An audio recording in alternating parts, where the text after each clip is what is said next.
Guerrilla investing died with FIFA Mobile 22. Or did it?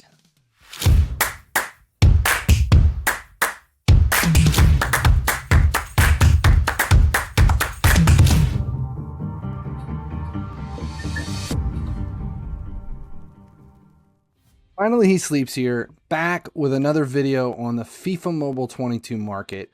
Making coins in Season 6 has been difficult for many people because of the shift from the bot market to a player-to-player exchange. But there are still ways to bring in serious coins on the regular. First, though, make sure you subscribe here at YouTube and turn on notifications. That way you never miss when a video goes live. Check out finallysleeps.com and Twitch as well. The links are at the bottom of the screen.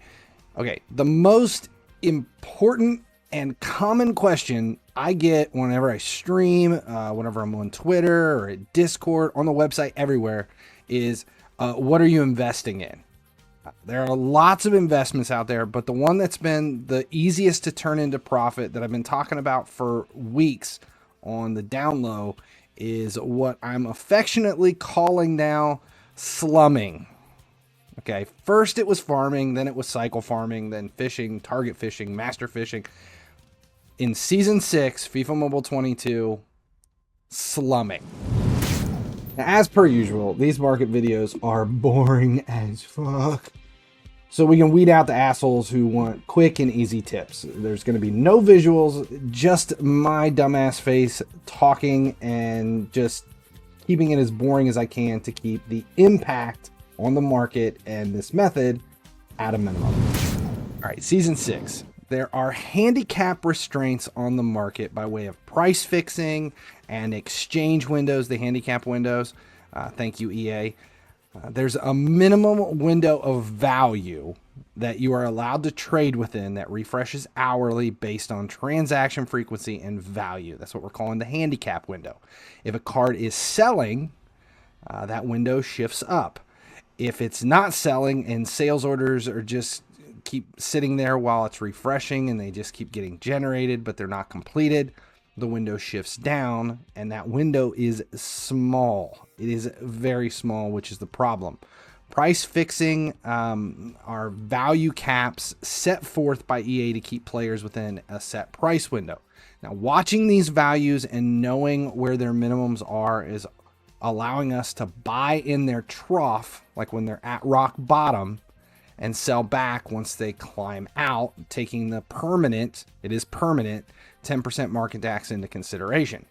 So slumming is basically buying players no matter who they are when they're at rock bottom and then holding them until their handicap window rises above the 10% mark and moving them for profit. Now, to do this, you need to know a few things. Number one, minimum price caps for the OVR that you're buying. You need to know where the minimums are.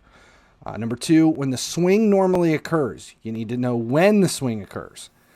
Number three, how to be first in line, which in some cases means knowing the refresh times. So now if you know all that, if you're confused on how to be first in line or the refresh times or any of that, there's other videos out there that will take care of it. For this one, we're only going to be talking about buying in the trough at rock bottom and selling back on the climb.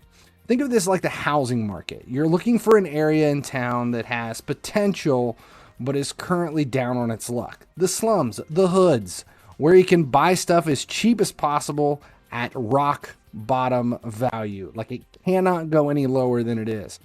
You're not looking for huge increases in value here. We don't expect the ghetto to all of a sudden become Park Avenue, but we're looking for that rock bottom value to creep up at least 20% before it drops back down to rock bottom again. That's slumming. Knowing minimum values for an OVR is key. At the time of this video, the numbers have been the same all season long. That doesn't mean they're not going to shift, but they've been this way for a while, which is why I'm finally putting this out. We've been paying attention to it and finding where the minimum values are and asking if this stuff is going to shift or whatever, but it doesn't look like it's going to anytime soon. So be prepared. These numbers could change. 79 rated golds are set at 57,000 coins. That is its minimum rock bottom value. handicap window will not drop below 57,000. That's their cap. Now, buying at that value means you need to wait until they hit 70,000 or more to make a 10% profit on each card, as above the market tax. Most of the time, if you time it correctly, you can buy at 57,000 and sell back at 85 to 90,000 and turn 20% profit on each player. 80s have a minimum of 104,000. Picking up there means you have to wait until they're at 127,000 or higher to earn 10% profit above the tax. So if you're paying 104, you want to at least make 10.4 thousand on each sale. 85s, minimum at 152. That puts their slum sale price at around 186K. Now, some of these players swing daily with rock bottoms in the morning and then some prices in the afternoon. It's usually the lower OVR players. Others swing weekly with rock bottoms early in the week and some prices later in the week. It's a middle to a higher OVR.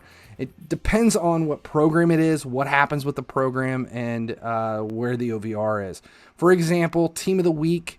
When Team of the Week gets dumped in and everybody's using their points, usually the mid to upper tier golds come down lower, and then you can sell them back once they climb out when people start doing the exchanges, that kind of a thing.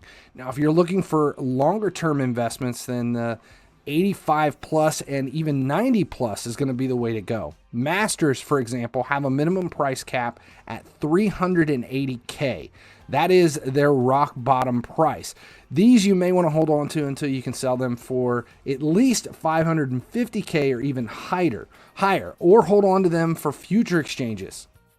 If you're buying them at 380, you can actually sell them back at 465K to meet that price for the 10% increase in value. But we're seeing most of those go up to 550, 600, 650. It just depends on what's going on. Now, as the season progresses, there may be other issues to take into consideration as more higher OVR players get dumped in. But right now, this early in the season, Masters at 380K are a definite investment. Again, you might be able to hold on to these things for long term for future exchanges, like with what we saw in the Icons journey for both Spanish players and then Premier League players for the second tab opening. The important thing to remember when slumming is to only list a couple of players at a time. Wait until they sell before you list more. Flooding the market lowers value and lowers the handicap window. Trickling out players that will actually move, on the other hand, pushes values higher, which means more profit in the long run. Remember, sales for sales orders actually shifts the window up. If there's more purchase orders there than sale orders, it shifts the window up.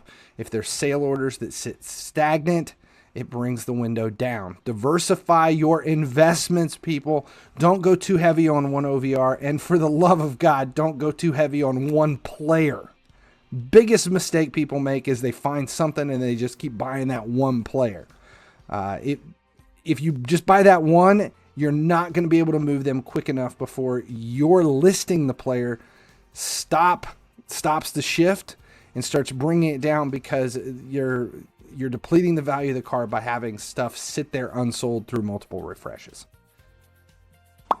Make sure you subscribe here at YouTube. Check out Twitch and finallysleeps.com. Links are at the bottom of the screen. Thanks for hanging out with me tonight. As long as you keep watching, I'll keep making videos.